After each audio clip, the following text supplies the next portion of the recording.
dude. Careful. Did you forget? Realist podcast. Welcome to the Your Hair Podcast. This is episode 131 of the Your Hair Podcast, Spotify, Apple Podcasts, YouTube video, Anchor.fm, www.yourhairpodcast.covid940m. Welcome back. Welcome home. Like and subscribe to the podcast right, now. There we go. Listening. Like and subscribe. There we go. I like that. I always forget. Let's get into it. Formosa hot sauce. Get into it, dude. FormosaSauce.com. Yes. Vegan, gluten-free, dairy-free, soy, everything. A family recipe. Tasty. These are all words that describe a Formosa hot sauce. And we're the realest podcast in the game, so you already know. We don't back anything that we do not support. That's right. And honestly, I'm going to tell you, I love hot sauce. Get into it. I'm a hot sauce connoisseur, and hot sauce is super huge right now. I'm not talking like tapatio. I like a little but I'm telling you, you haven't had hot sauce till you had Formosa. It's like a thick aioli. It tastes amazing. Mm-hmm. The flavor's all there. Mm-hmm. I use it. I need another bottle. And I think we got the habanero bottle right here. Yes, sir. And honestly, we have it here because it's, the official sponsor of the Your Hair Podcast. That's right. But I'm going to take it upon myself today to take a taste just for everyone. Here we go. All right? And an honest opinion. Go ahead. Quick review. And then we got a guest waiting on the line. It smells beautiful. There it is. Oh. There you go. You're good. I'm a sommelier, all right? Ready? There you go. Oh. Habanero. What do we think?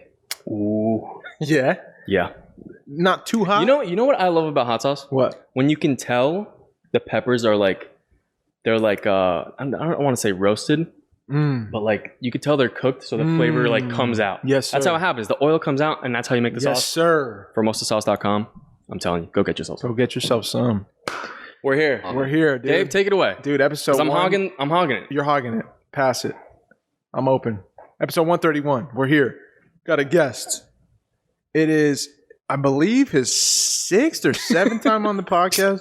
He's back, dude. He's back and better than ever. Fresh cut, looking pretty, feeling good. He gives me What does he give you?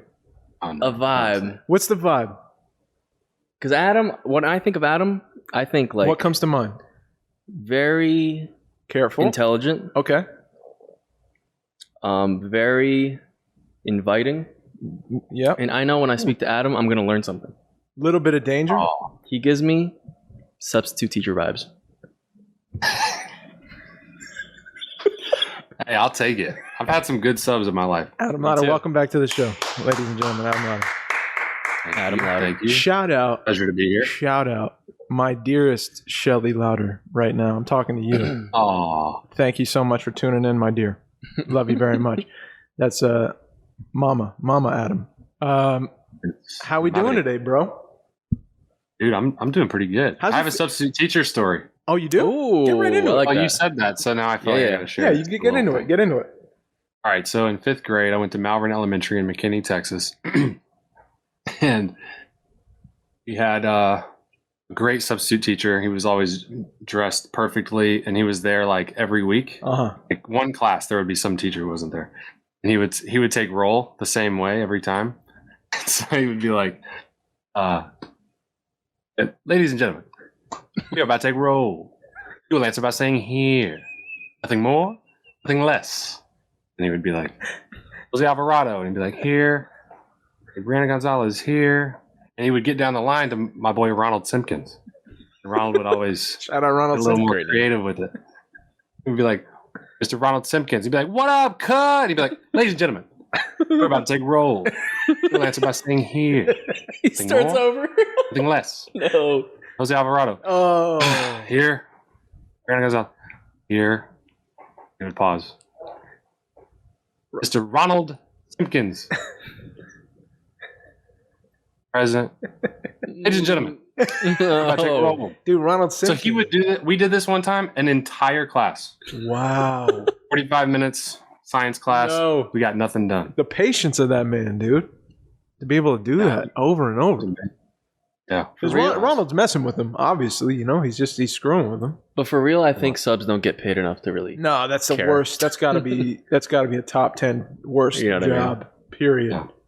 Walking Gotta to be. anywhere. I feel we're walking into a party. I don't know people. I don't know, 3 people. Yeah, every Can you classroom. imagine a class where of it's just children? like like a team of like fucking just hormones and just negativity, No. just like waiting to pounce Just on you, no. waiting to pounce on the first adult they see you. Yeah. 5th grade. We did that. Ronald Simpkins. It's a good name. That's a great name. Yeah. How do you feel being back, dude? How do you feel right now? If I had to say, I'd say, like off of what I'm looking at, you seem, you seem, no, you seem excited. You seem lively. You seem present. Excited. I said, Yeah, I excited do. twice. All those. I mean, you're spot on. I feel all those things. A all little, at once. a little nervous, right? Like a little scared of whatever's going to come because it's an open forum. Yeah, I mean, there's always a little element of that. You get a little nervous, A little but afraid I of think like. it's all good. I mean, we're all boys, and we've had many conversations, so That's true. there's nothing really to be nervous about. It's just the self-consciousness. Like I look stupid, like a ghost. My hair looks No. terrible. Sweating No. like a pig all the time. I was kidding, man. Lighting's bad. I was joking. I don't know, but I just think it's just how you are as a person. Yeah. I feel great. I mean, this is fun. I love hanging out with y'all. Well, what's new, dude? I mean, I heard. I came to visit you, dude, in Texas, bro. Yeah, I want to hear about this stuff. I don't think we talked much about it. We didn't get a chance to talk about it yet, and I would love to talk about it. With We didn't get to talk about it a lot, honestly, you. personally. Yeah, we've had some So guests. I hope we can get into it today. We could definitely get into it. Do you want to say That's cool. something, No, I want to hear what you guys have to say. dude? So okay, we went to Texas.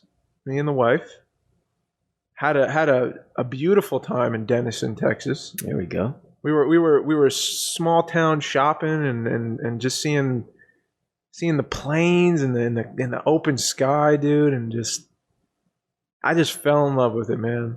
I fell in love with Texas. Yeah, I'm so glad to hear that. you've been trying to get me out there for a while, dude, and it finally happened. And I see it now. I get why you have such a pride from where you come from. I get it. Yeah. I get it fully. What was it like? Like you moved to New Jersey, right? Uh-huh. What was the initial like thought process as soon as you're in your spot? You land in New Jersey. You're from Texas. Like, what are you thinking? What's going on in Adam's head? We had a pretty rough entry into the Garden State, y'all. Oh, no. It wasn't good. My mom and I drove cross country in a gigantic U-Haul. Wow. Oh, you drove. Oh. Yeah, we drove. We were, my counselor at the school that I was going to, like, helped us find this spot. Obviously, sight unseen. We couldn't see anything, and we just had to come because we couldn't fly up there in time. Yeah. So we got it. We got a room, and like this tiny, like Jersey City kind of brownstone-ish thing. It was really late. We strolled in at like 2 a.m.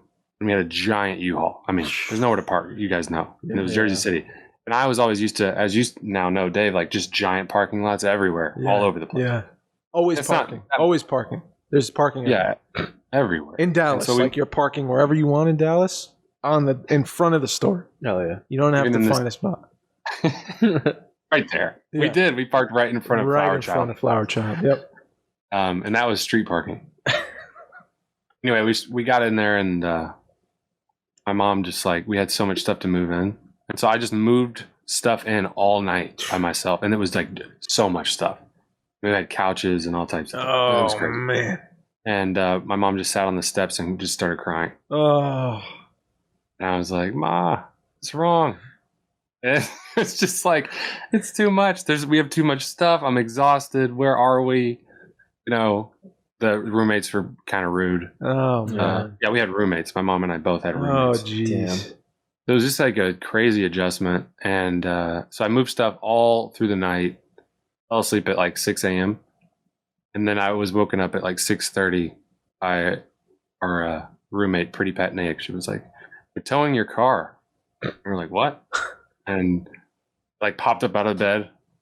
I was just laying on a mattress. Like, I don't even know. There was nothing on it. I'm just like, oh my gosh, 40 minutes of sleep. And I run downstairs, and this dude is down there, and he's like, "You can't have a U-Haul in the middle of the street. I gotta have a car wash. You get the no. And I was like, wait, whoa. was like, we just got here from Texas. He's like, I don't care where you come from. You got to get the U-Haul out of here, man.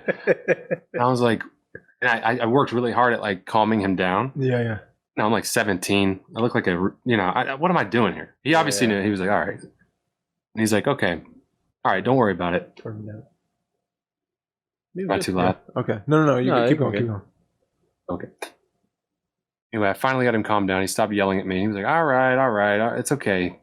We don't have to tow his car. He's gonna circle the block and find a spot. And right as I got him calmed down, my mom burst out of the house. How dare you? Oh, How dare you? We moved out there. Oh, lady, what are you yelling at me for? Now it all started again. Ugh. It was like the most. It was a sitcom. Oh man. It was just like things like that, all for like a good 3-4 months until we got settled. I worked as a busboy for a couple months. Yeah, the first 2 weeks I cried every day because I made such strong relationships in Texas, and some of which I'm still super close with today. And I felt like I was just like saying goodbye to my friends. Yeah. Who I felt like they were family for good because they were going to colleges in different places, and I was like, I don't know when I'm going to be back. I know I want to be an actor. I don't know if I'm going to move back and act in Dallas or something. That ever, but I just cried a lot to keep it 100%. I was sad, and then slowly but surely I started making friends here. I mean, come on. But it was crazy. I wish I would have just gone to wherever you were at the time. Where were you in 2009 in New Jersey? I was in William Patterson University. I was in Wayne. Yeah. Well, I mean, it brought us together, so it's a beautiful thing. It brought you to Mikey, it brought you to Katie. I mean, come on.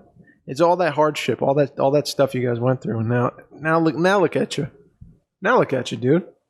It's funny.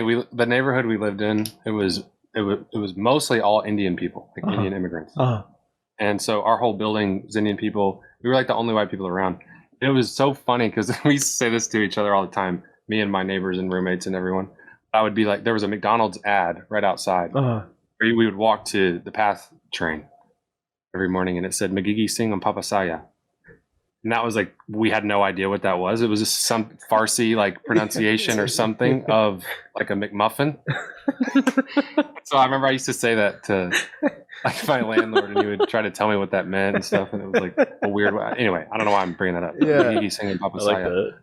See, but going to Texas, I told you a bunch. I told your family a bunch. When I was there, dude, it was like I felt like I missed out. I felt like I lost. Really? Yeah, man, because it's like, dude, we were in a small town of Denison, dude. It was like, bro, picture just one long road, and it's like quiet. You see a car roll through every like few minutes, and Leroy's on the side of the road, and he's like waving hi to us and stopping to talk to us and see where we're from, and then it's he's telling us where he's from. He's Italian, just some dude. Just hospitality. Yeah, and he's like, oh, I live right here. He's like, I live right upstairs. He's like, welcome. And his daughter comes out with her dogs and they're jumping all over. I can't tell you how many interactions, like genuine interactions I had with the subway worker or with the La Hacienda homie and the food, the the love joys. I don't even know how to breach the topic, and I don't know if we can or not, but we'll see how it goes. It's a really good story.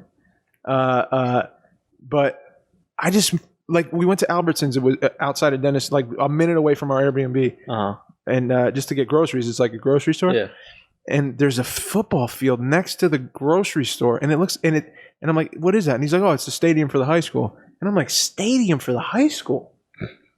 Have you ever heard of a stadium for a high school? Did your high school have a stadium? No. Their football fields, their small town football fields for their high schools have stadiums. It's Friday Night Lights. It's like you literally shut down your store, you go watch the game, everyone's fucking there.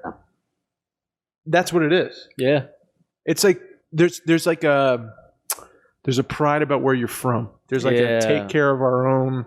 We definitely more we buy off of each other with product. We share what we have. We grow this business together. We there's collectives there, like businesses helping each other. Dude, shout out 410 Collective. Denison was the cheese, dude. I had so much fun. So much fun. But the culture, I was like, man, I feel like I missed out. Really? Yeah, a little bit, man. Yeah. Yeah, I'm from like a urban suburb of New Jersey, like a small town, Elmwood Park. Yeah, It was cool. Like I love where I'm from, but just I don't know. I like wish I could have experienced that. You know? You feel like there's more of that like community kind of feeling? Because I feel like I definitely. Where I'm from, definitely. Yeah. Definitely. Absolutely. Mhm. There, like in McKinney, or just if we just take Denison as the only spot to like hone in on. Yeah, bro. Like the popcorn shop on the corner, like we're hitting it off with the people who work there and like having great conversation. And I'm signing up for popcorn subscriptions. And now I'm part of the popcorn club. You did. You really did. Really? For real, because I wanted to. Because I was like, dude, these people are fantastic to me. He so even much had respect. a Jets bucket there. I had a Jets popcorn bucket. Dude, it was beautiful, man. That's not good. You gotta go, Mike. You gotta go. I mean, I always wanted to go. You've I got. always wanted to go, man. You're gonna love it, I just wanted to go for barbecue, honestly. dude. Oh, Yeah, man. I want to hear about this.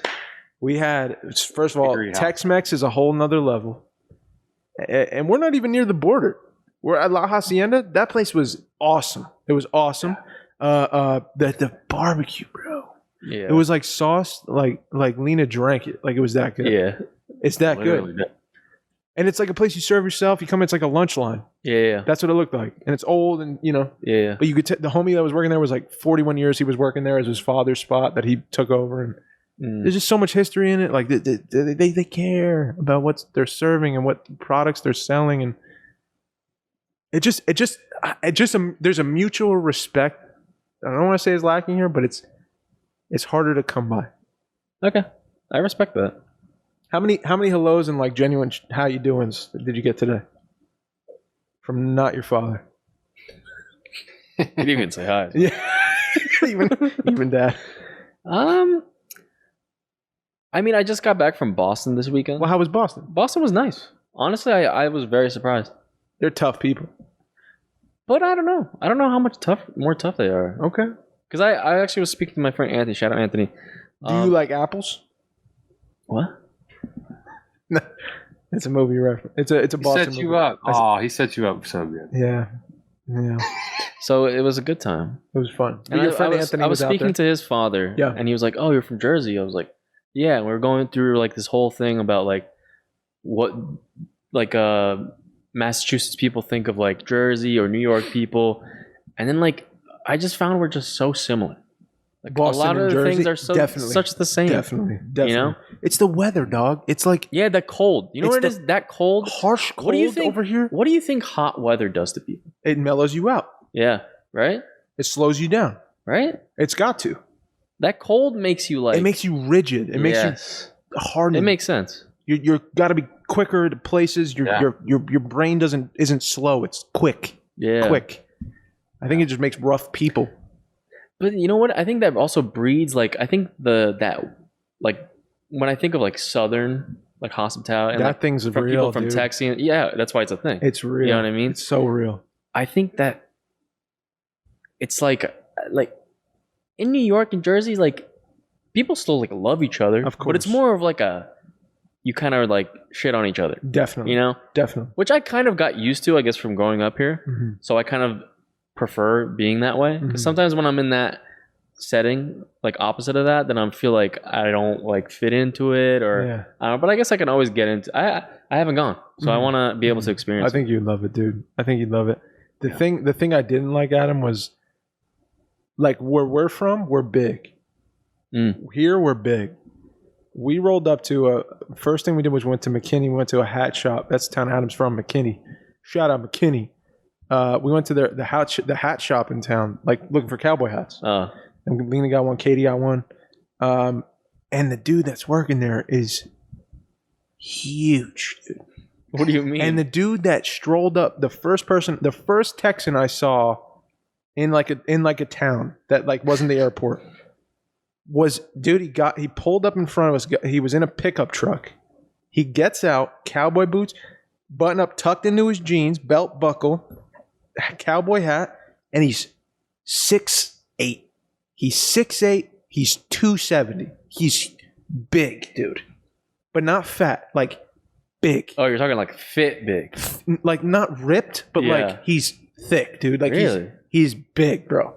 Like he's scary. His head's big. It's like a cartoon. He's like a It's like cartoon a comic book moment of a for that Texas. guy to jump out of his truck. And Adam was parallel parking the car in front. And I think Katie was joking around with her, or somebody was joking around with him, and he was saying like, "Oh, I stink at parallel parking. It's fine."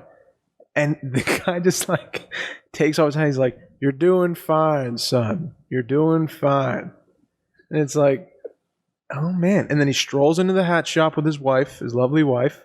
And then who's in the hat shop? A dude who's like 21 and huge again. And we're both like, me and Adam are pretty, like he's 6'1", 6'2". Ish. Yeah. Yeah, around there. I'm 6'3". Yeah. And I'm like, this guy's huge, but it's their arms, their legs, everything on him is big, dude. And I'm like, dude, I feel insecure. I feel weird. I have a snapback on. I have a funky graphic tee on. You didn't have that Brooklyn snapback. I had the Brooklyn snapback on. Oh no. He was like, "Hey man, we got snapbacks." Yeah, he did. We got those too. He did. He did. So funny. He was like, pleasant though, but it just the insecurity like off moment one was like I just stick out like a sore thumb, and I'm not the biggest guy in Texas. Everything is bigger, dude. It's so true. Yeah. The food, the people, the everything, the cars, the sky, everything is bigger. It's so true. And I understand what is corn fed like a bad term? Oh, corn fed. I learned what that means. Straight up. What does that mean? That means like that's a corn fed individual. They're built bigger. It's like big farm boys, just I like corn, dude. well-fed, corn-fed, just big guys. Dude, that dude's a linebacker for sure. Good old boy. Those are the dudes I played football against. That's crazy, Adam. Adam, that's I'm like nuts. lining up against someone. And I got trucked by my own fullback, Ryan Hughes. He's like 6'2" in 7th grade. Bro, they're big dudes. They are big dudes. But there's no problems. There's no angst. There's no. I didn't run into one individual that was negative. Not one. Didn't run into him on my 4-day stay. We had. I mean, our interactions were pretty great. They were great. I mean, it's pretty much always like that. It is very rarely will you find someone that is just immediately like, or whatever. It just doesn't really happen. Yeah. Oh, one thing I wanted to ask. Did you go down for the 4th? No. How was the 4th in Texas? And I want to know how... We got there on was it the 5th? It was the 5th. We got there on the 5th, which was, what is it called? Billy Plaza? No. What's the 5th of July called in Texas? The day after the 4th of July, everything was closed. Oh! It's the observed holiday. Observed holiday. What does that mean? Yeah. That means go ahead. So yeah, July 4th landed on a Sunday, and Mm. so for business day, the following business day is always observed. So you get the day off as if it's 4th of July. So everything was closed because it was like that's our holiday. Cool. We got a holiday. We got to represent. We got to take it in. Yeah. It's the 5th of July. The next day, were they like doing fireworks and everything too? Or No fireworks. No? Not that I saw. Tons of flags. I don't think so. There might have been, but I don't know. Did you do anything for the 4th, Adam? I just hung out. We hung out with my mom. Oh yeah. In Dallas. We were there and we just had a good time. We just hung out and spent time together and watched stuff. But we saw, like a couple fireworks outside her window. Nice. There's tons of fireworks stands all through the small towns. Yeah. He and I were really wanting to get some, but since we were with my mom in the city and then we were coming back with y'all, we just didn't do it this year. Yeah. Growing up, we used to always do that. Or we go to Arkansas and shoot them off, or Oregon. Yeah. Bro, That's from. But you skip by Boston. I feel. What did you experience in Boston? Yeah, what were you? Tell doing? Adam what you experienced in Boston. Like what was the whole thing? So I went because I wanted to visit my my friend Anthony. I met him while I was studying abroad in Japan. Yeah. Like crazy. He was the first person I ever met. Yeah. Got off the plane. We're all sitting there waiting for to go to the college. Wait, first person you ever met in Japan? Oh, okay. Yeah, in my life. What do you mean? Before your mom? What's going on? But Mom. I got off the plane and there's a line for my school. Yeah. I go there. He's the First kid next to me, and I see him. He has a gorilla shirt on. The band. Oh yeah. I love gorillas. Yeah. Gorillas are great. And I'm like, I don't know. Something tells me I just want to say dude, that's a sick shirt. I love the gorillas. Yeah. And I did, and Little compliment. Look what happened. then we're the best friends. Well, hold on. We've been best friends. Hold up now. We have. You can't do that right in front of Adam, dude. Well, right? wait a second, man. You can't do that. Yeah, what are you how gonna do close now? See, are now you? you put yourself in a weird spot, Yeah. here, Dave. Because now what? What are you gonna? Because say? now it's like you're like, oh, dude, best friend. I got nothing to Oh, hide. now Here's the he's thing. going to the phone now. Here's so- the thing. so I mean, now this kid. what? Let's bring it. Let's put it out there then. Here's the thing. Let's Go put it ahead. out there then. Bring it, dude. You 'Cause- think do I 'cause- look scared? 'cause- Hey guys. Hey, do I look scared? Because really, Texas. Let's talk about Texas. Go ahead, get into it. Mikey's like, hey, I want to go to Texas. Mikey's Bro, like, hey, bro, Texas, don't Texas, do Texas. this. Don't. Everything's bigger in Texas. You're Am I not- right, Dave? you're Am not- I right, Adam? You're not. Adam. You're not gonna like this, And you know what? dude. You know what? Careful. 2 days before Dave's gone, he says, dude, I'm going to Texas.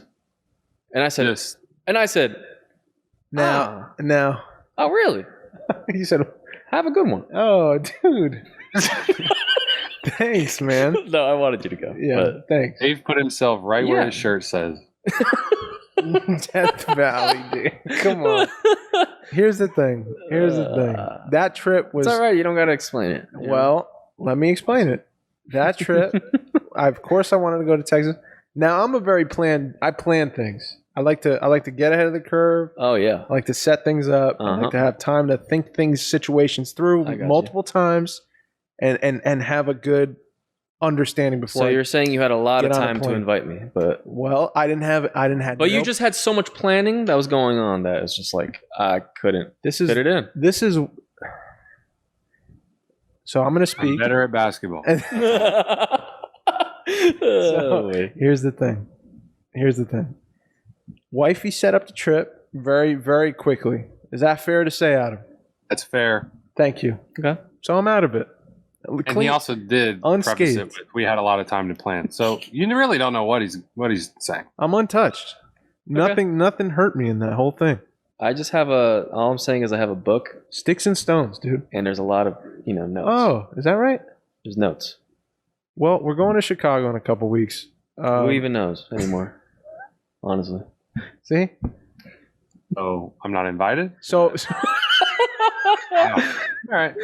here's the thing. Just hurting each other's feelings. Top 3 movies right now. Go. Oh my Go, Adam. Go. Go right now. It's a Wonderful Life, On the Waterfront, Rocky. Oh man, I thought you were sneezing. Go. Top 3. I want to counter that with when I was in Boston because you just were like, hey, how's Boston? Because you were like, hey, how's Boston? And you're Did like, I do oh, that? let's not talk about Boston. Did I do that? No, I'm kidding. You did that. No, I did. But in Boston, Good Will Hunting. I watched the movie. And you went to Dude, Harvard. Good You Will- watched I Good Will saw Hunting? it all. Did you watch it? I didn't watch it, but You were in I, Harvard. I saw Good Will Hunting. Basically, I walked through everything. awesome. Come on, dude. I was How walking around. It was How was beautiful. How was it? Beautiful. But I watched a movie Oh, there, yeah. and I forgot how messed up this movie is. What movie? Willy Wonka. The OG? Yeah. Just It is messed up. It's terrifying.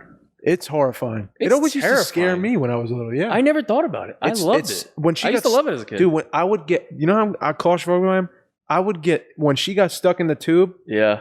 homegirl got stuck in the tube, I'd sweat. I'd get cold sweats when I think of that. I don't know why, It's but terrifying. I wish I All knew. the kids are getting knocked off. I know. You ever think of that? They're just getting dropped. And the weirdest thing is like whenever and like when the kids are like acting bad or something, and like just the things that Willy Wonka says. Yeah. I remember. Oh my god, there's so many good like one-liners in that. Adam, what's a one-liner from that? What's the Like the monologue on the ride thing, where it just starts like screaming.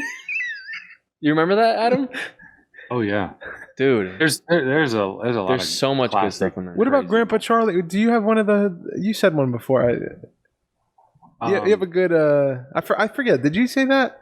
The what? grandpa thing. You told me something one time. You joked. Oh yeah. When was that? I don't remember. It stuck out. For some reason I was like sick or something in bed. And Katie took like a photo of me. Yeah. Oh man, I don't remember what it was, but I was like, I feel like the grandpa from Willy Yeah, Wonka. it's Oh in the my bed, God. dude. Oh, It's just it was four of them in a related to bed. some meme where someone was like, screw the grandpa from Willy Wonka. Homie just laid there, didn't work a day in his life. As soon as Willy Wonka visit, he topped up so fast. Yeah. Pops right He out just of starts bed. dancing. Yeah. That's great. Like, really? He's just faking it. Sitting in bed for years. Yeah, that was Sorry. my little watch. Well, that's a good watch, man. How about Gene Wilder at the end when he just unravels? No, my goodness, man. Amazing, terrifying. Terrifying. He's a terrifying dude. I want to know, like, I'm gonna look up like Insane. behind the scenes stuff for that. I Didn't want to know. someone die on that shoot, or is that a hit? Really? Or is that Wizard of Oz? Wow. I'm thinking I Wizard of Oz. need to look it up. I Oh, haven't studied up that scary. movie very much. What? So. You okay? Three best movies?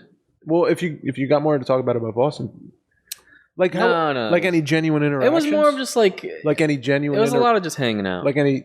I went and partied, and that's kind of it. That's all I gotta know. Was there? Mikey just made out with some chicks. and Oh that's my God! I wasn't gonna say it. Mikey just made out with some chicks, and that's it. All right, that's, and our boys. Back. I gotta bring it real. I just And he gotta be real. Escaped back home. They don't know where he He went. got back in the car and said, "Bye." I was just trying to have fun. All right. I went to Harvard. I got a sweatshirt, and that was my good times. Gosh, I'm happy for you, man. Thanks, man. That's That's a- cool, man. that's I've a- always wanted to go there. We forget he's so young that he's supposed to just Oh, yeah. go have fun. You're supposed to be doing that, Yeah, man. Yeah. you know. And I'm happy for you. Cut Yeah, loose a yeah. little bit. You had a good A little time. bit, yeah. Little LSD. You know, right after the old pandemic, went out there. Got yourself out there. Just, You're vaxxed, baby. You're vaxxed. You got the. It's your Yeah. life, dude. You do what you want. I guess so. Yeah.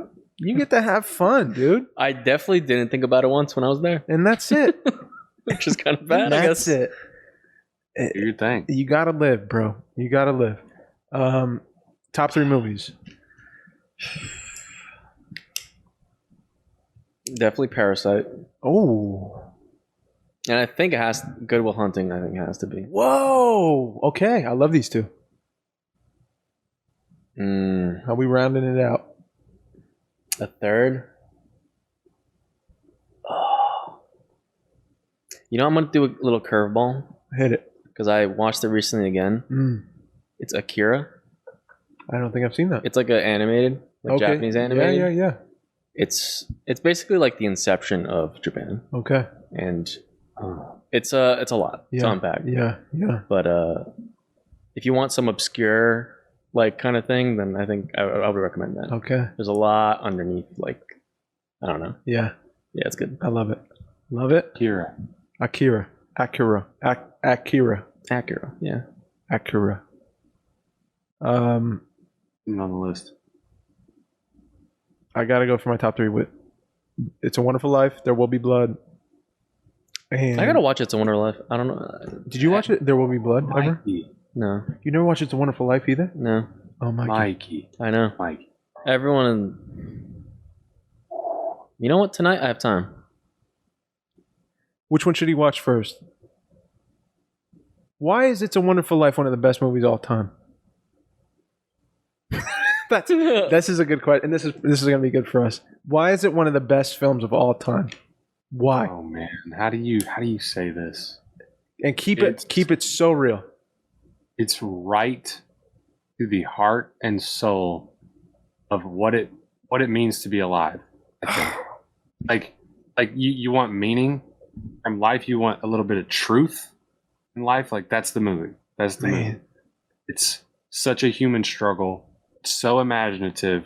It's incredibly written and well acted, and it's so moving. Like it is impossible. I have never met one person who has not been so affected by the ending because it's so dramatically just perfectly orchestrated. Never seen anything like it. They play it every It's year, like a- Mikey, on Christmas. Perfect. Every year around Christmas.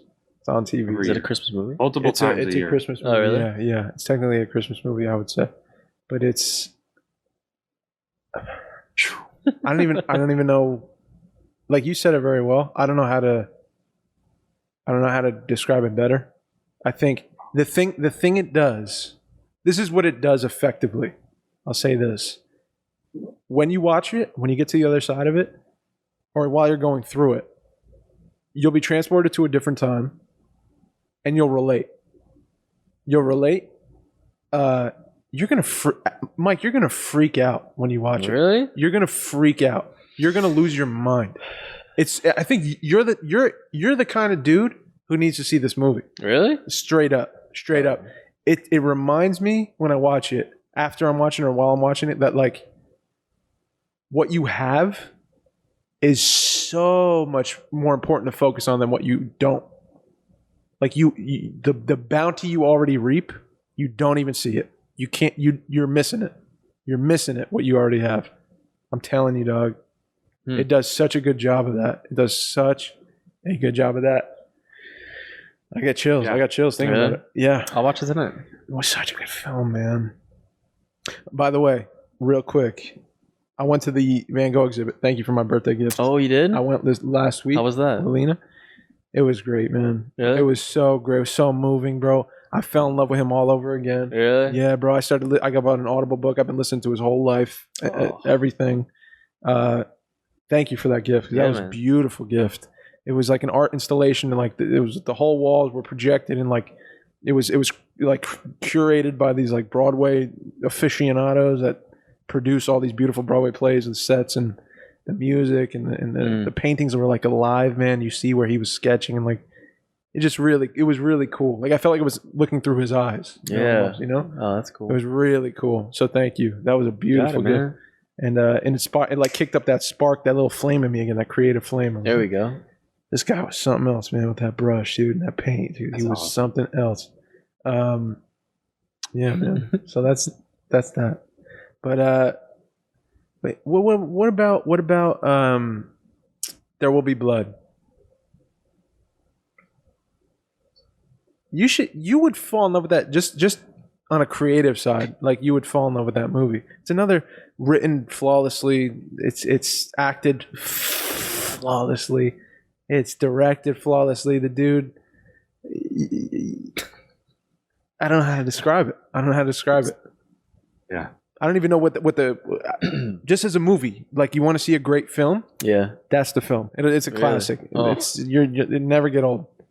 It's so good. Daniel Day-Lewis. Those are two good movies to clump together, because it's like It's a Wonderful Life is an incredible movie about triumph, and like There Will Be Blood is a perfect movie about tragedy. Yeah. It's like those two sides of that spectrum, and yeah, There Will Be Blood is so It's so dark. It's dark, yeah, and it's all about greed. It's about greed. Yeah, underbelly of greed, but you see how far it can go. It's also kind of perfect. Yeah. It's like Paul Thomas Anderson to me, like living directors. I don't know if it gets any better. But he's obviously one of the best of all time, and that's unanimously considered his best movie. Yeah, it's like his magnum opus. To me, like all his movies are incredible, but that one is its own thing. Yeah, man. Dude, and the last one for my third spot, it's got to. I told you already, Before Sunset. Oh yeah, that one. That's a great the middle of the trilogy. Yeah. The what? Why the middle one? Because you get to see. I think the middle one. Dang. Okay, this is a good question. First one is like this beautiful flowering of two people like meeting each other, and then that I think it's just where like I think as you grow they change. Like I think it was Before Sunrise and now it's Before Sunset for me because they're adults. Their life has like very much hit them in the face. The reality of like where they ended up was not what they thought they were going to do 9 years ago. And the clock starts when you see him again. And it's like they come with a world. Like the first one, it's like they're these fucking fresh-faced world in front of them. They don't even know who they are yet. Yeah. But they're making these grand accusations and discoveries and, claims like we did when we were young and like we thought we knew. And right? Like you used to say, and that's who they are. And then now when you meet them and like he's signing books in Shakespeare and Co. and where are they? In Paris? They're in Paris, right? Yeah, Paris. And he sees her. Like from that moment, I get chills, dude. I'm like, because there's so many questions. Dude, the first time I watched, I like couldn't stop. Isn't it great? Yeah. That's later, really, dude. That's really interesting because like I think the second makes sense too because like I feel like a lot of movies like the sequel's never better. Oh yeah, I don't really know one. You guys probably know a couple. Do you know any? Sequel's better, dude. I don't know. It's tough. You know Sequel's what I mean? better, Adam. Which one? Godfather Part 2, arguably. I mean, But that's like the only one Yeah. that I can think of that's up there. Space Yeah. Jam. oh my god. Don't get into it, dude. Yeah. Don't go there. Did you watch it? I haven't Yeah, seen it. I watched Yeah, it. me I either. watched You it. did? Yeah. What'd you think? You know, it was an entertaining movie. Hmm? I'm a snob now. People are gonna call me a snob, dude, but I love that Space Jam one. Dude, Space Jam And it didn't. To me, it didn't hold up. It didn't hold up. It was still fun to watch. It was like throw it on when you're at the end of your day and you want to watch a fun Yeah. thing. It's fun and it's funny and it's cute and it's loony and all that good stuff. But I think they crammed a lot into one thing, and it was like a mild progression. It was just like a But Space Jam was like, You know what it is with tough. the before trilogy? It's like each one makes sense. oh, they You so know what I mean? do. They Like so it's do. meant to be. You're gonna. That's what I always miss about like my favorite movies is like I want to see after. Yes. You know what I mean? I wish there's a way I could just Can we go revisit? and just see the normal life after. Yes, dude. Yes. You know, I love romanticizing that. That's what he does, But, man. yeah. And That's what he does so well, dude. Yeah. He did it so well, especially in that second one. And then the third one, the first shot you No, get is yeah. him going to the airport, and then it's a whole tracking shot of him with his two daughters, and they ended up together, and it's been years, and like it's beautiful. It's Yeah. beautiful. It's not a conventional like story, but it's beautiful. And very honest. So that's my third. Beautiful. That's my third. Hey, I want to ask you guys, can we get Hold up. any word I was just gonna ask Adam. on what's going on? I'm just gonna ask Adam, dude. So Adam, Yes, sir. you got some skeletons in your closet. Is that fair to say? That's definitely fair. No. But there's some news, man. There's some news. I think, if I'm not mistaken, you become a business owner through the past months. Is that true? That's true. True or false? Yes. Just answer true or false in this segment. True. True. Okay. Is it safe to say that this company has something to do with storytelling? Safe. Would you say? That's true. It's true. True. Okay. Is it true or false that you're making a feature film? True. Is it true that it's a film about dodgeball? Which one? No. Okay. No, it's not. That's false. Well, okay. I'm gonna open it up now, dude. You're a business owner. Congratulations. Congrats, man. Thanks, man. What's the name of the company? Anytown Pictures. Woo, that's clean. Anytown. Anytown Pictures. Why is that, bro? Because we have this belief that talent and the next poet of the world or storyteller or filmmaker of any kind can come from any town, any place, anywhere, anytime. Come on. Come on, dude. Are you kidding me? Town. Anytown. I love that. Oh, That fits well, dude. You don't even That know. fits Like really it? well. Mikey, you like it? you like Yeah, it? that fits really good. Think of the merch. Dave is our merch guy. Think of the money. He's got a lot of things, but he's also the merch guy. Dude, I'm the merch guy. Death Valley t-shirts coming soon. Death Valley tees are on the way. How do you feel, man? How do you feel owning a business? You've taken your creativity in your own hands, and you've said, "I'm going to create story with or without." Someone saying you can. Yeah, it feels good. It's very empowering, and I think it's right in line with my calling, my purpose. I think it's the perfect way to, with each day of my life, when it comes to work, to give back to someone else. Because as much as it is a place where I get to make movies, which is kind of my dream, it's also a place where I can hire people whose dream it is to make movies as well. And we're all collectively working to serve the audience. So it's like a really service-oriented situation. And it's all around the things which we're most passionate about, storytelling and the connectivity potential of what stories are. And that's what it's all about. And so, yeah, we got a feature in the works. It's going to be the first first movie to come out of Anytown and be produced by Anytown specifically. But we have a lot more in the works, and we hope to keep going. If we can make good ones, and it can be a place that down the road people can count on, see good stories, like quality filmmaking. The pillars of good movies. So first and foremost, good script, good writing, good acting, embodied through lived out, the vitality of your story lived out in people. That's what the job of the actor is. And then obviously directed well, so executing that story and all the departments involved, shooting it, recording it, and then cutting it, editing, the other pillar. So that's what we're focused on. We think that there's something missing in the market, which is just a consistent, quality movie that's released each year.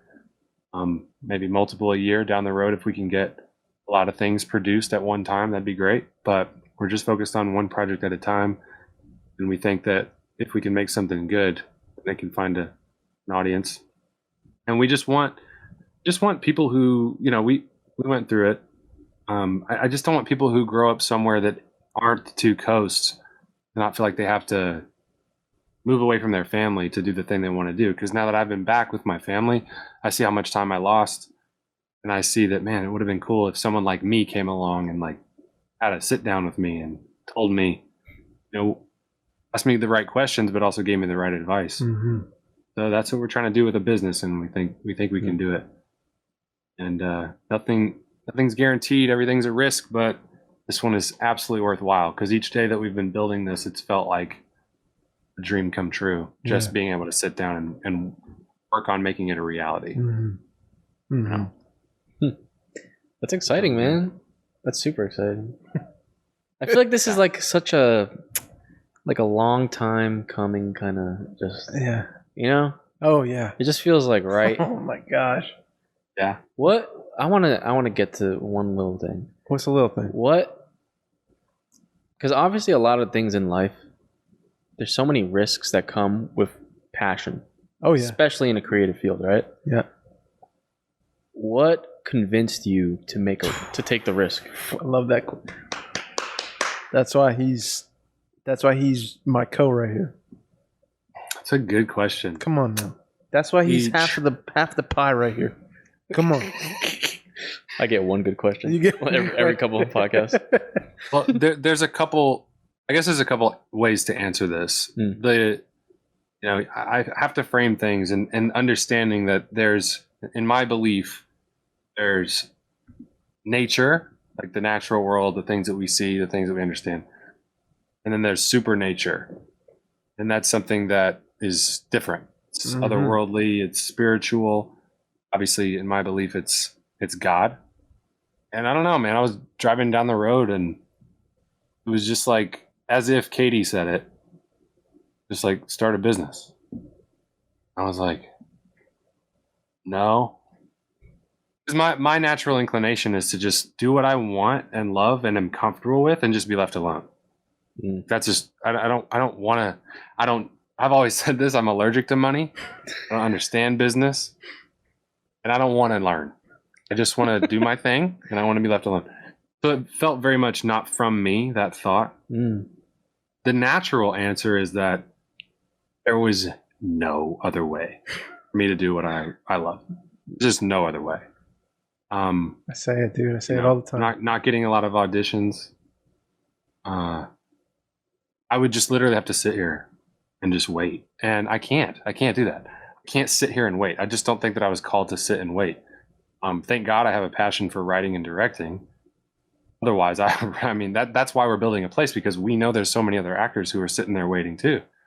They're like, I just want something to serve. I need a story, man. I need a script. Well, the truth is there's only a limited amount. And I think that we should build a place where we have valuable stories and we need valuable actors. And so instead of just complaining and being like, it's hard. Yeah, duh. Anything that you're trying to succeed at is hard. What value are you adding back instead of just complaining? And I was like, man, just the voice got louder and louder. And I started reading a lot of, illegal stuff about starting a business. Then I started researching the history of Hollywood, the history of independent cinema, started diving into that and seeing like, well, what was good about this? What was bad about this? Going into from the new Hollywood era in the 70s, which was to me the creative peak for American cinema. Every movie there, I mean, it was like couldn't miss. Then Star Wars happened, better for worse. Like there's good things about it, bad things about it in terms of cinema. Then you jump into the independent era with Sundance and Miramax, and you kind of go, oh my goodness, get this crazy boom. Why did this happen? And you look at it and it's like necessity is the mother of invention. People wanted real stories from real people, and they just wanted to feel like life was a reflection upon that screen. And when I look around now, I'm sitting here unemployed this year, and I'm like, well, I hope the next script comes along. It's like reality check. Next script coming, bro. You ain't the one getting cast. Crazy. It's like Matt Damon's getting cast, dude. Not you. Yeah, not you. me. And so I was like, wow. And when I look at my friends who are super talented, I'm like, well, one of us should get it. But it's like none of us are getting considered. So I was thinking, man, what do I want to do, man? And so that it just the voice kept getting louder. Start a business, start a business, start a business. And then it just one thing led to another, and the fear started to become smaller than the faith. And then it just was like I just started taking action. Called Dave, started writing. I just started writing and writing. Not just one thing, but multiple things. Having ideas, writing them down, and then just talking them into existence, and then meeting that with action and prayer, and being like, I want to do that. I think I could do this. Talking to people about it, spreading that message, idea. What do you guys think? What do you think about this? I'm getting great feedback. And then before I know it, it was like, hey, I think we have to file paperwork with the state of Texas, and we have to have an LLC, and we have to do all this stuff if we want to be protected and protect the interests of those investing and actually make this thing and sell this thing and get a distribution and et cetera. And it was like, oh, wow, I guess we started a business. That's weird.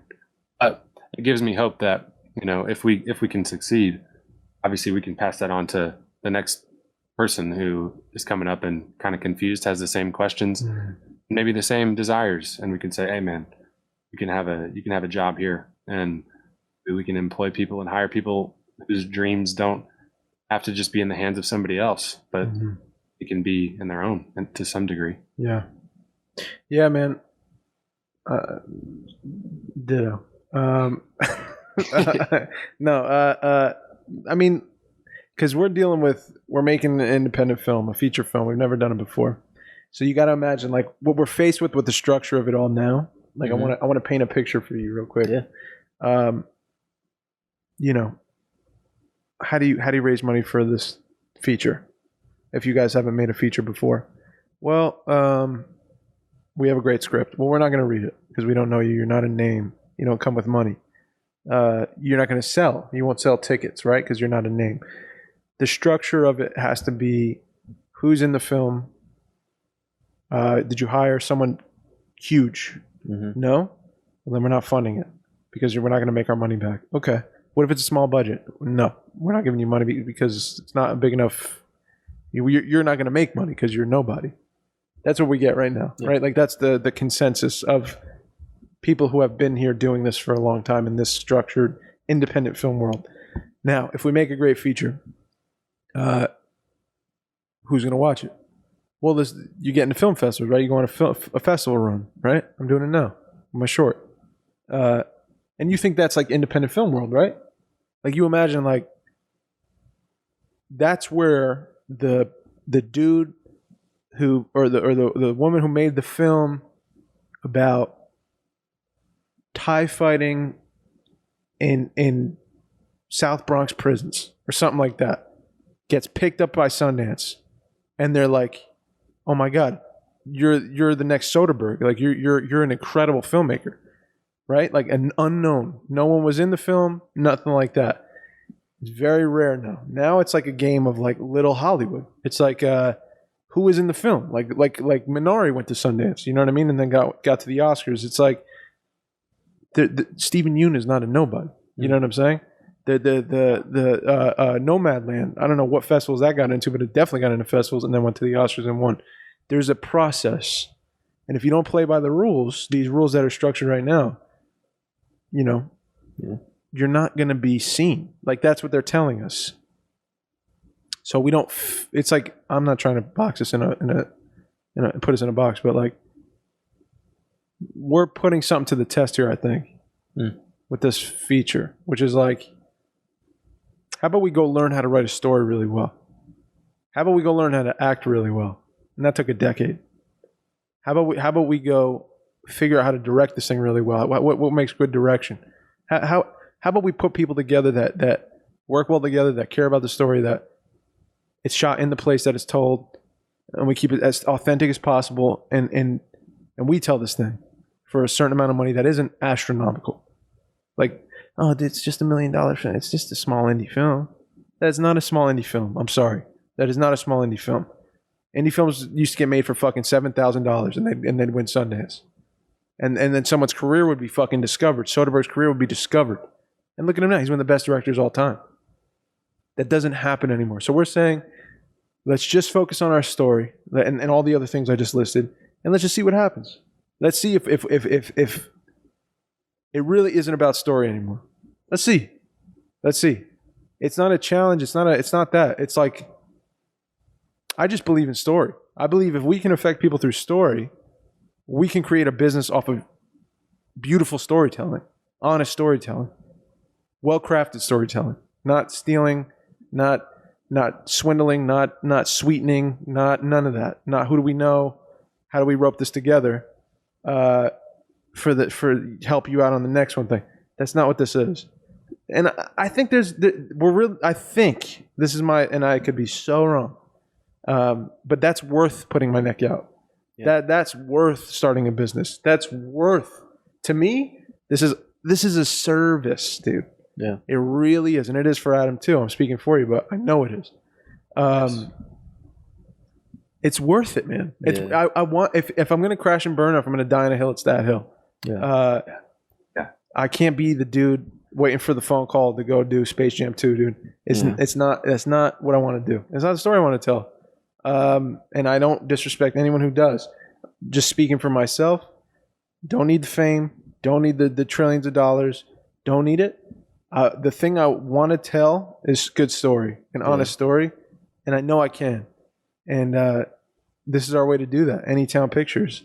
And I just believe in it I have so much faith, man. For the first time in my life, I have so much faith in what I'm doing.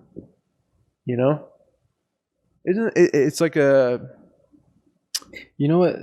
I want to just add in there. Go It's like, I'm sure, I think this is like a huge just step, in a different direction.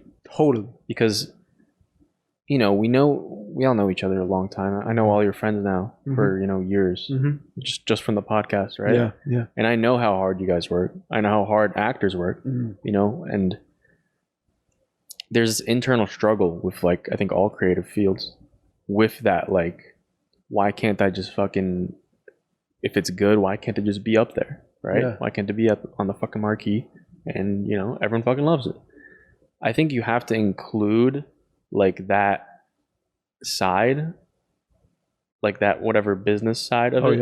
Yeah. Like, that is part of it, dude. It is such 100%. And we're so ignorant to think. Like, what are you trying to just Van Gogh? Like, is that what you want? No. You know what I mean? It's not going to happen that way. To man. find like a drawer of like all your films that you made, and they're like, dude, these are amazing. One day. But I'm dead for 100 Or like years. that book you found with the ladies writing with her hair. Yeah. It's like, obviously, you guys have been, working to be able to tell story. Yeah. And to do the work, that like the passion, and put it out there, and you already proved that. You know what I mean? But the gateway, there's you have to go down the channel. It's just a different route, man. It's just a different route. I don't think, I don't think, like, there is a way to. I think you don't lose, yourself through it. I think it's possible. I think it's actually I'll speak for myself. Yes. Found myself through it. Yes. I think it's. we were just talking today about this. I feel like I was running my head against a wall, man, with my career for 10 years, 11 years. Was just door shut in my face. You could come in for a second, but then get the hell out. that kind of thing. Yeah. And I don't think I am. I said this 75 times on this podcast. I don't think I'm built for that system. I don't think I fit into it because it's not built for. I sound braggadocious, but I say like it's not story first. It's not story first. Yeah. It's a money making machine, and like, But it works. It Yeah. works. You make money in order for our businesses to succeed. We need to make money on the film. yeah. So it's not like we're just telling the honest story. We also need to know business. We've been learning about how to run a business. Like it's so difficult. It's not easy. Trust me, dude. I do that for work. So I'm saying, And it's not easy. And Mikey, I've never done this in my life, dude. I never took a business class, period. Like I don't know if Adam has or not, but you talk for me, bro. I'm done. I'm And I get what you're saying. It's like to do the work. Oh yeah. And that is like you can't. It's You just really a lot. can't, It's man. a lot. You really can't. That's why I get the fucking feeling of like if I do that and I succumb to that, then I'm losing. Uh-huh. I'm losing a part of me, Right. or I'm losing a part of the integrity. Yeah, it's the integrity thing for sure. I think though that like this is what I feel like the fucking collective thing has been like working toward. Like this is the reason why you've all been met together. Is like, all right, you can't do it, but all of you can do it. Totally. Right? Totally. Yeah, it kills me to see the talent we have, like the people we know, and even in Adam. You know what I mean? Like it kills me to know that like you pick up the phone and be like, I don't know what to do. I've done everything. I've exhausted all my options. All my money. I don't know what to do because it's not in our hands, dog. But if you knew a casting director, or I was a casting director, I could put you in a movie like that or my show. Exactly. And is that fair? Is that a meritocracy? Not really. Not for Adam, who's been I grinding. mean, if you're good enough to act the part truthfully, if it's right for you, then yes. But that's typically not the way it goes. It's like the director will say, "We need someone talented. Like I need someone who fits the mold, has a skill set, knows how to act." And they're like, "Well, that's just my boy," and it's like that doesn't work. They don't care. I mean, it seems as if based on the movies that are out there, that's not a priority. Yeah. And so, hey, maybe we're wrong. Maybe we're wrong. Little indie film company, we try it out. Maybe it doesn't work. Don't watch our movies. Yeah. I have a strong feeling that it's going to be something that people are looking for. It's what I'm looking for. Yeah. And like that's a good, I think, place to start. And the advice that I've gotten, if someone wants to start a business, it's like, what do you want to see? Boom. I think there was I don't know if I'm going to word this right, but there was a great question at the impetus of starting a business that someone asked in their little class, and they were like, "Is this like a Skillshare class?" I like checked it out, and they said, "How would the world be a worse place if your business didn't exist?" And so it forced you to answer that question. Yeah. If your answer is like, "I mean, I just love it," it's like bad answer. But you don't want kitty phone covers, dude, with the ears and it's not quite the right meow. Yeah, you know what I'm saying? Maybe that is what it is, but and there's definitely a place for that. Katie's gonna buy all those if it's the right meow. But for me, that question was great because it made me really, really think. Yeah. And I was like, I know I have all this energy for something, and I just wrote it all down, and then you distill it, right? You just distill it down, and it's like, okay, now make a mantra. And I was like, a mantra, and it's like, yeah, like. Some very simple 3 words, 2 words, 1 word. What's your business? And it was like, this is terrifying. I don't know, movies and it's the poetry of it. He's like, no. What's your thing? And it was like, I want to see better movies now. That's what I want. Like when I look at movies, I watch the ones in the 70s, or like a couple in the 80s, or a few in the 90s, or like There Will Be Blood. Like it just feels like we're on a downward trend for quality for cinema. I'm like, why? I want better movies now. So if I can contribute to that, it's not just like as an actor, sometimes, maybe. It's like, no, I can actually be a producer and a writer and a director, and I can act in those as well, if there's a right role. And so I can really, really contribute to the things that I wish I could see out there. Mm-hmm. And so it's a worthwhile shot. Like I'm sitting here with nothing, right? In terms of business, in terms of career. I have my talent, I have the skills that I develop, I have a technique. But in terms of a career and money and a job and a place to go to work every day, I don't have any of that. Mm-hmm. I don't even have prospects of that. So if we fail, who cares? You know, we end up where we started, and we start again from day one, having knowing more than what we knew at the onset. And it's worth it. Yeah. In our opinion. Absolutely. And I get to do it with my homie. I mean, Come on now. You know what I mean? Something better than that. It's better than that, dude. And there'll be Mikey, any town. real quick, to touch on what you were saying, like you were talking about almost like the necessary evil, right, of business. Yeah. We as creators and artists, it's like business. Commerce is just, it's the enemy to creativity. It's like, oh, it isn't. It's the partner. Mm-hmm. And I didn't realize that. Yeah. I really didn't. I didn't think about it at all. And I was like, someday I'm going to be so good, it doesn't matter. Someone's going to scoop me up. It's like, maybe, maybe not. But if you learn more about marketing and you learn more about that, then maybe you'll understand that these two things they coexist for a reason. Mm-hmm. And so people in the world are given different talents and skill sets. It's not just about the artist. It's about the vehicle that artist is in. Because ultimately it's in service of a person who bought a ticket or paid the price of admission or whatever. And I'm like, commerce is a conduit of delivery of your thing to the world.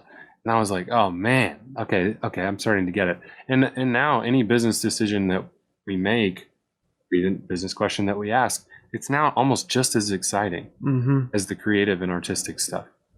Not quite, because at the heart of it, it's always going to be like, I want to act or I want to tell a story.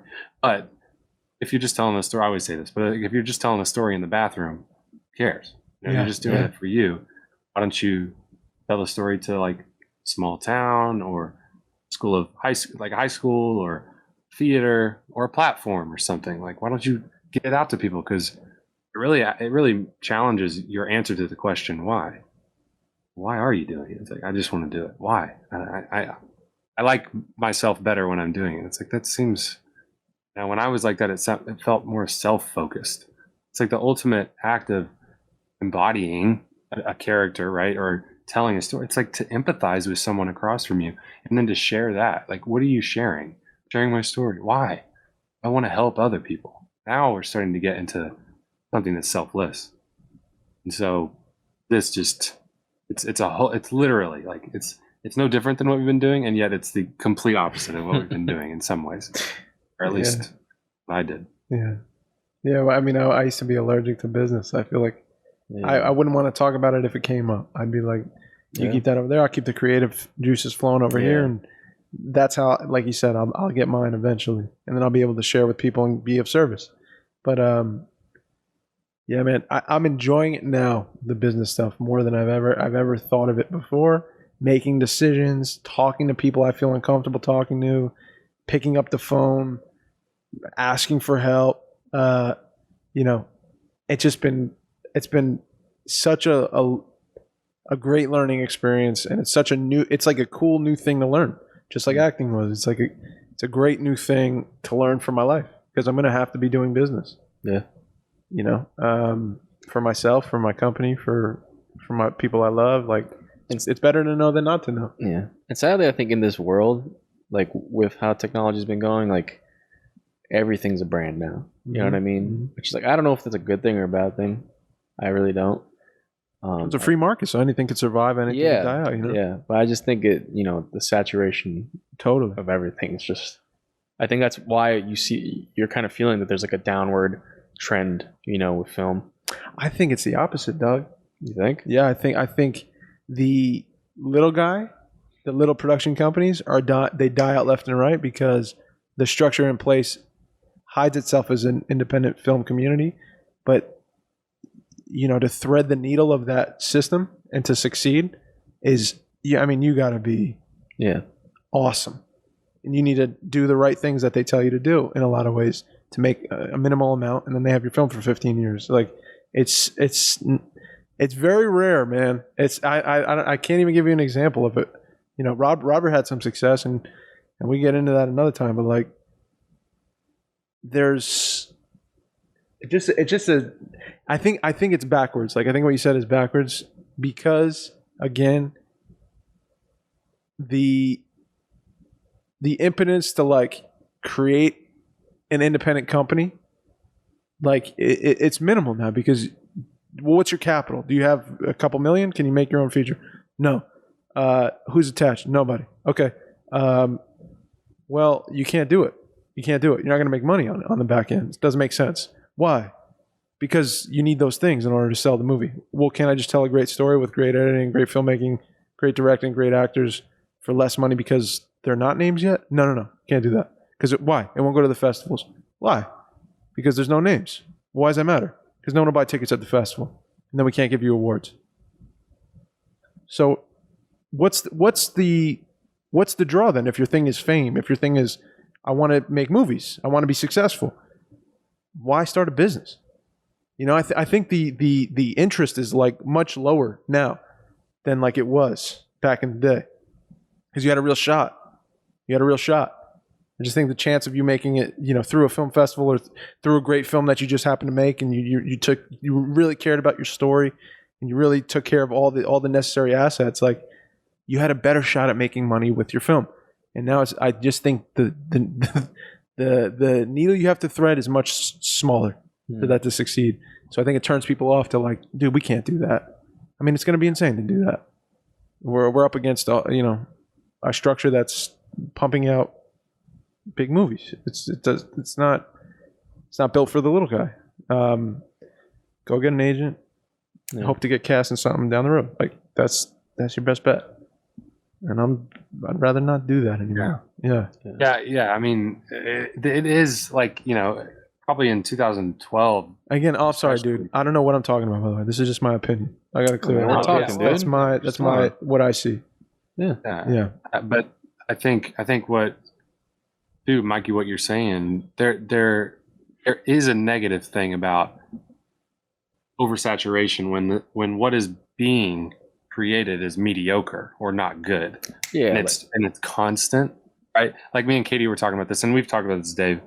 It's like when did films start declining in quality? It was like when we went from calling them films to content.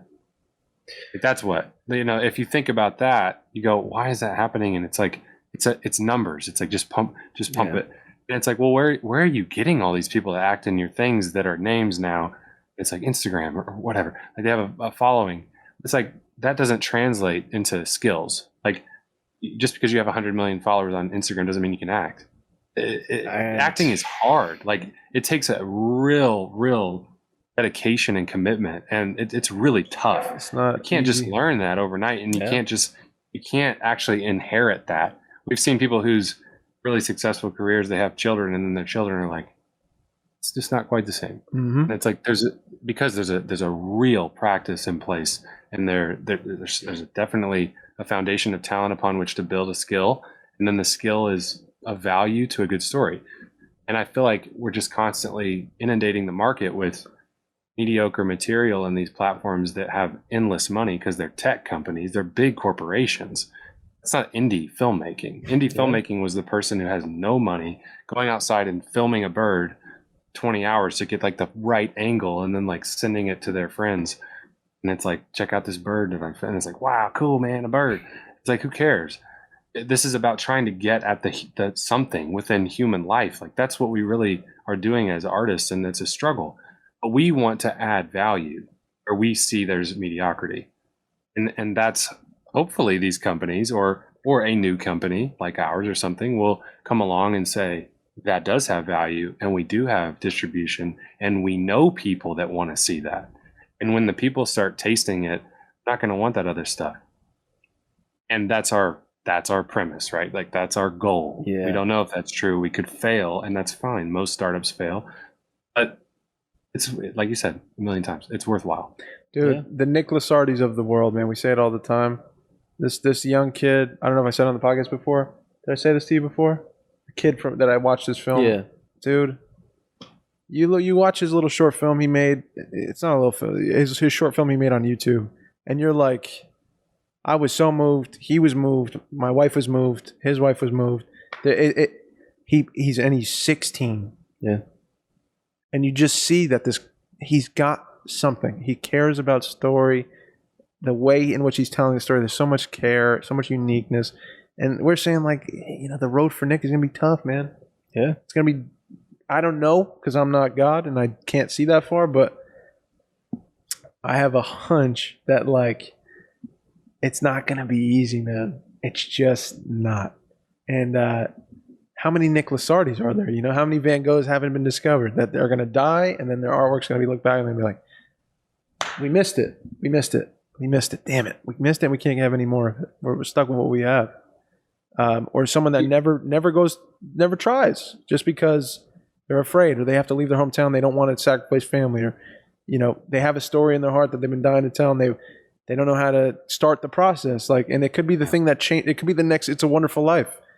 I don't want to be the dude that, like, didn't contribute to at least trying to find, like, one of those people. Yeah. You know what I mean? Like, because you never know, dog. We all got it in us. Like, there's something. Yeah. There's something buried, I think, inside of each of us. If we can excavate it and, like, curate it and bring it to the surface, we can really serve, be of service while we're here. Yeah. We want to be at least successful enough to give a place to people like Nick or whatever. Yeah. Someone who's like a young filmmaker who wants to do it. Yeah. Yeah. And I think that, like, I understand, like, your guys' side of it. But I think with me, what I mean with the oversaturation, even, like, in terms of just actors, like, just act. Oh yeah. And right. most things, but even like just from, like, TikTok, dude. You ever watch, like, kids that have, like, I'm telling you, it's like a genre on TikTok. These kids get, like, millions of thousands of views, and they call themselves actors, and they do, like, these, like, POV videos. You've seen that shit. And, like, I'm an actor. Yeah. I do a little, thing.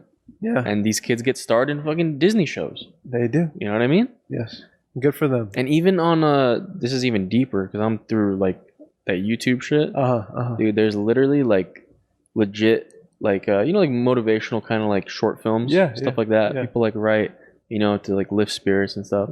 There's literally people copying films, and, like, because they get tons of clicks if they put them on, like, Facebook or something, like 50 million views or something. Whoa. Do people copy a story and just shoot it themselves, and they're, like, literally there's, like, tens of thousands of channels doing the same thing and getting crazy views, making money. Like, it's dark, man. It's dark. Just from technology, I think that's what sprung that. That's not art. That's what I'm saying. Creativity is. You know what I mean? Yeah. Like, it's sad. Yeah. That's why I said that. Yeah, I understand now what you mean totally, and I think you're right. Yeah. That's like, I don't want to see that be like, I don't want the term of actor, these things that it's loose, man. It's super loose like, now. It used to be revered. It keeps, dude. Like, getting looser, dude. It used to be revered, bro. Like, and dude, that's my opinion. Like, it's loose. Yeah, everyone's an actor.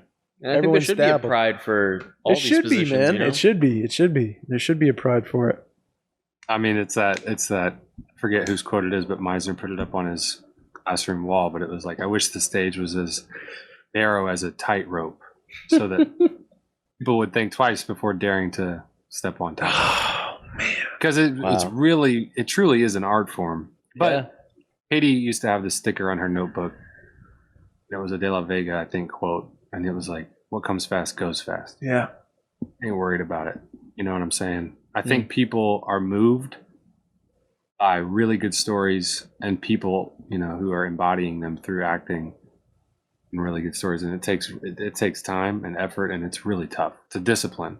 You know what, dude? I heard, and I was thinking about you. Someone said to me, "Oh, who was it?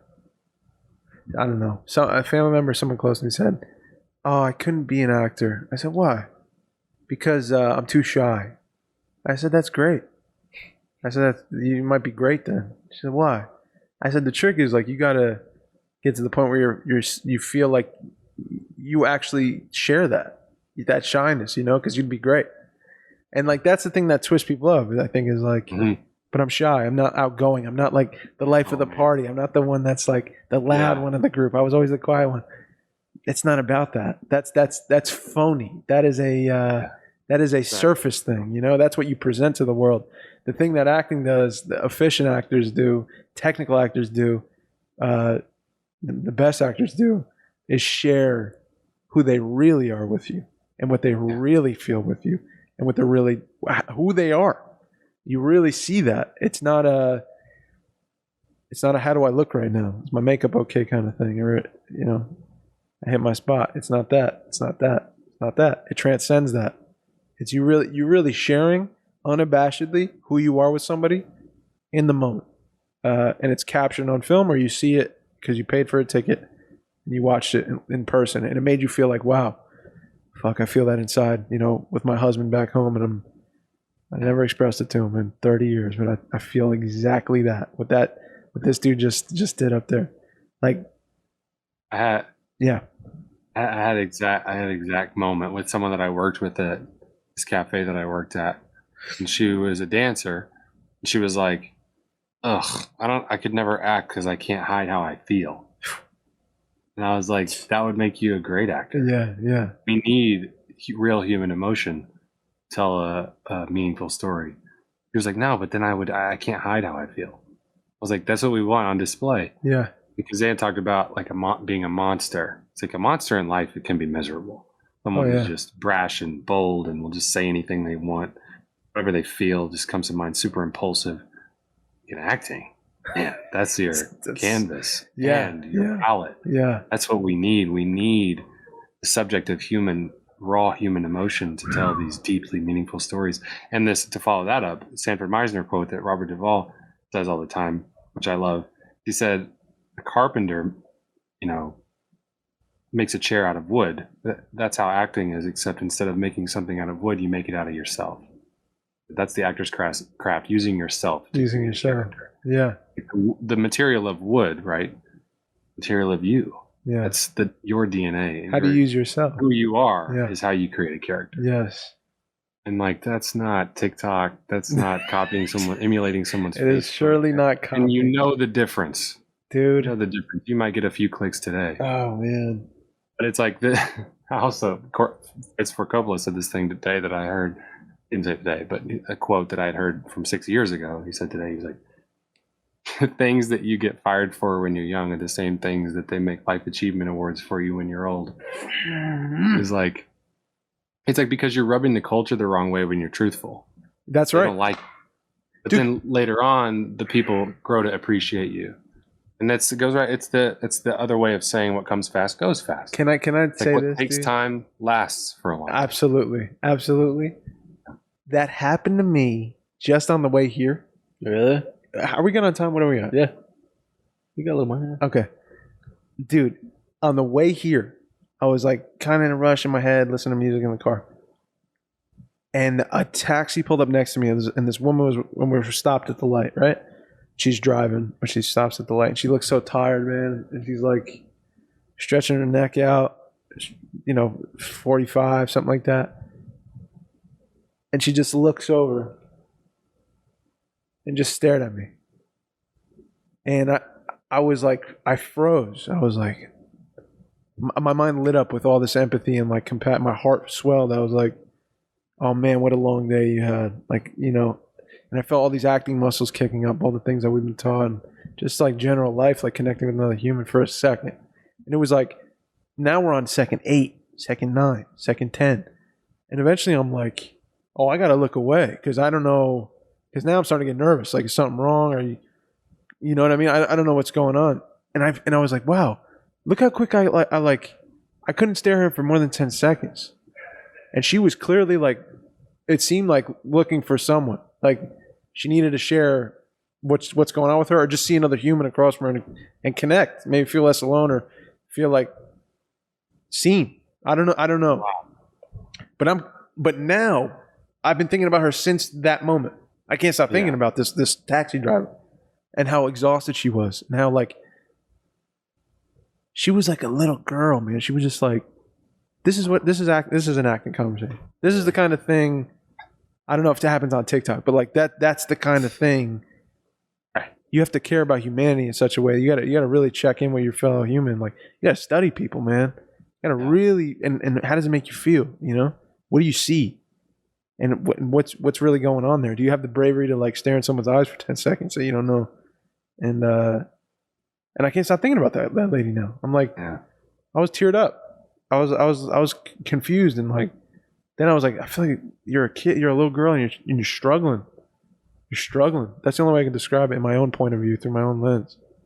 Well, there's this other thing too that made me think of, which is like my favorite Tennessee Williams thought on drama, which he was talking about A Streetcar Named Desire, and he was trying to appeal to Elia Kazan to direct it, and he had heard that Kazan was like, kind of, I don't know. He was having issues with the producer and whatever. Anyway, Yeah. It was like, you've asked me what my purpose and my intention behind writing this piece of drama is, and if anything, if I could boil it down, it's the fidelity to life. He's like, when you examine people's lives, you recognize that we all see each other through the distortion of our own egos. And he's like, you can see how cloudy the glass can become when everyone has their own distortion. No one ever really sees each other for who they really are, except through their own cloudy glass. Right. He's like, so hopefully at the end of this movie, instead of you feel rage for the black-dyed villain, instead, because Stanley Kowalski is a human being, you see everyone as a human being, and when you look at them, you say, oh, if only they would have known each other. This never would have happened.